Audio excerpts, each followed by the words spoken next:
Good morning बच्चों। आज हम लोग अगले पाठ की ओर बढ़ेंगे और यह अगला पाठ हमें पढ़ना है मैं नीर भरी दुख की बदली, जिसकी कवयित्री हैं महादेवी वर्मा।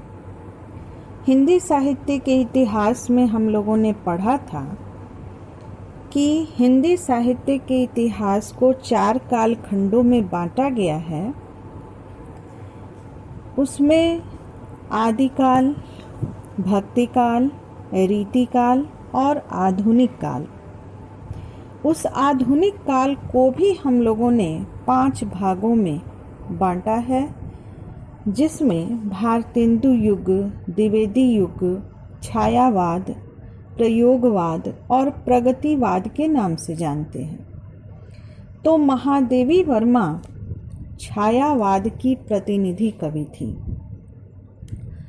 छायावाद के अनेक कवि थे, जिनमें 4 को हम विशेष रूप से याद करते हैं और उनमें जयशंकर प्रसाद, सूर्यकांत त्रिपाठी निराला, सुमित्रा नंदन पंत और महादेवी वर्मा।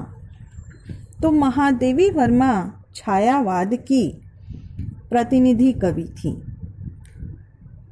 उनका जन्म उत्तर प्रदेश के फर्रुखाबाद शहर में हुआ था। प्रयाग महिला विद्यापीठ में प्राचार्य पद पर लंबे समय तक कार्य करते हुए उन्होंने लड़कियों की शिक्षा के लिए काफी प्रयत्न किए थे। निहार, रश्मि, यामा, दीपशिखा उनके प्रमुख काव्य संग्रह हैं। कविताओं के साथ साथ उन्होंने सशक्त गद्य रचनाएं भी की थीं, जिनमें रेखा चित्र तथा संस्मरण प्रमुख हैं।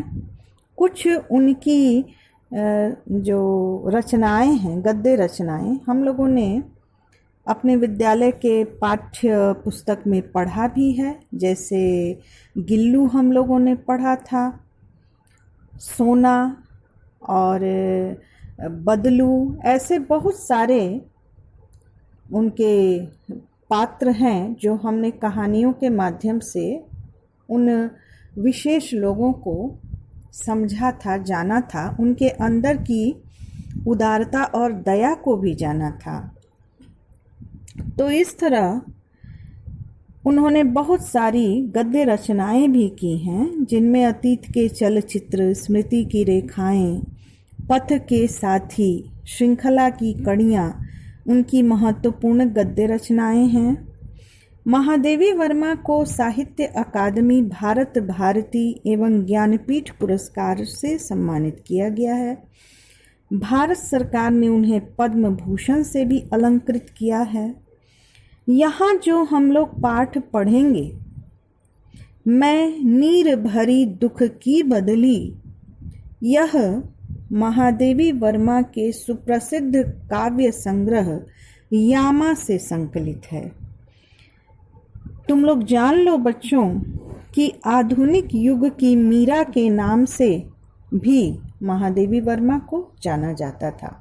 ये एक रहस्यवादी कवि थी और इसके साथ साथ इनकी कविताओं की तुलना हम मीराबाई के पदों से भी करते हैं। यहाँ जो पाठ हम लोग पढ़ेंगे, इसका थोड़ा सारांश तुम्हारी पुस्तक में दिया भी हुआ है कि कैसे वे अपने को नीर भरी दुख की बदली कहती हैं। बदली जल से भरी होती है, बदली का जल अपने लिए नहीं होता है। बदली सुरक्षा के लिए बरसती है, अपना देह धारण करती है। वह जलते तपते विश्व को नहलाती है। बदली विश्व के लिए जल लेकर आती है और पूरे आकाश में छा जाती है। एक समय ऐसा लगता है कि पूरा आकाश उसका अपना है, किंतु अपने जल को बरसाकर अपने अस्तित्व को समाप्त कर देती है।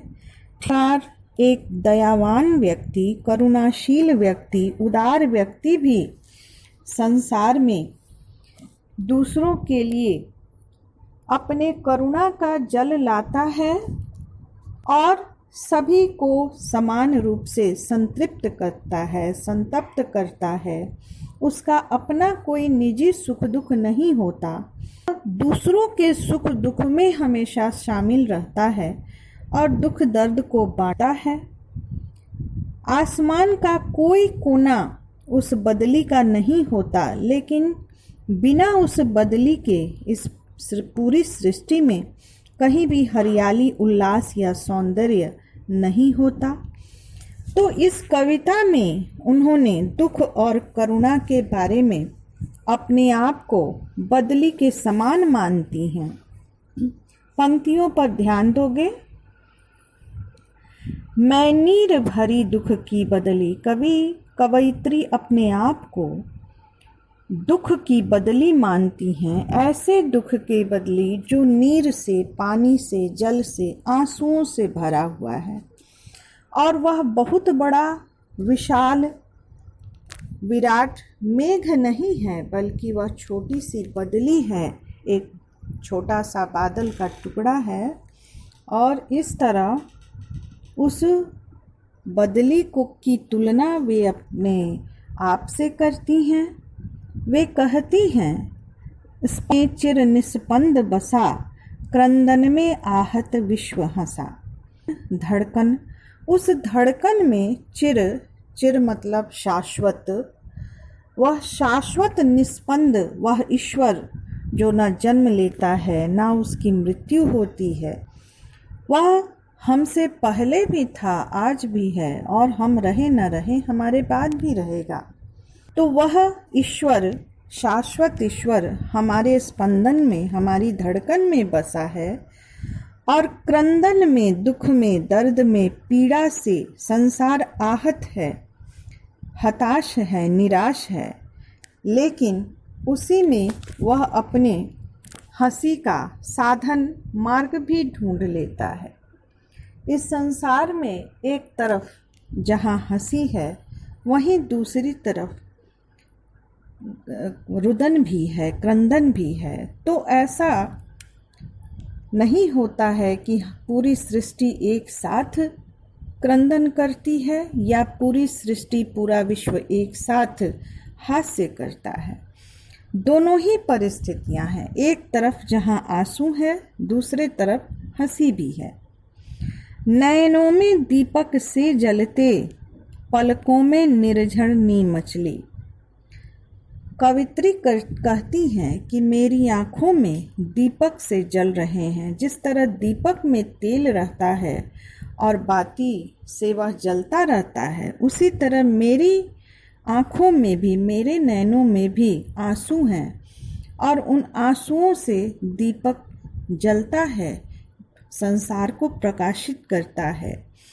मेरी पलकों में वे आंसू निर्झर के समान मचल रहे हैं और वे चाहते हैं कि कब वे अपनी आँखों से निकलकर दूसरों के सामने आ जाएं। तो इसमें हम लोगों ने कुछ देखा, अन्य पंक्तियां भी हैं इसमें। 4 पंक्तियों पर हम लोगों ने ध्यान दिया। इसके आगे की पंक्ति हम लोग अगली कक्षा में पढ़ेंगे, क्योंकि एक साथ पूरा पाठ पढ़ाने पर उसमें समय ज़्यादा लग रहा है और भेजने में असुविधा हो रही है। तो 4 पंक्तियों पर आज हम लोगों ने ध्यान दिया। अगली पंक्तियों पर हम लोग अगली कक्षा में पढ़ेंगे, ध्यान देंगे। इसके भाषा संबंधी प्रश्न मैंने तुम लोगों के पास भेज दिया था, तुम लोग बना लिए होगे। और पिछले जो हम लोग पढ़े हैं पिछले पाठ में या पिछली कक्षा में, उनको धीरे धीरे तुम लोग बना करके मेरे वो जो ग्रुप है उसमें, हिंदी ग्रुप में भेज दोगे निश्चित रूप से। तो ठीक है बच्चों, इतना तुम लोग समझो, किताब सामने रखोगे समझते समय, और आगे की पंक्तियां हम लोग अगली कक्षा में पढ़ेंगे। ठीक है, धन्यवाद।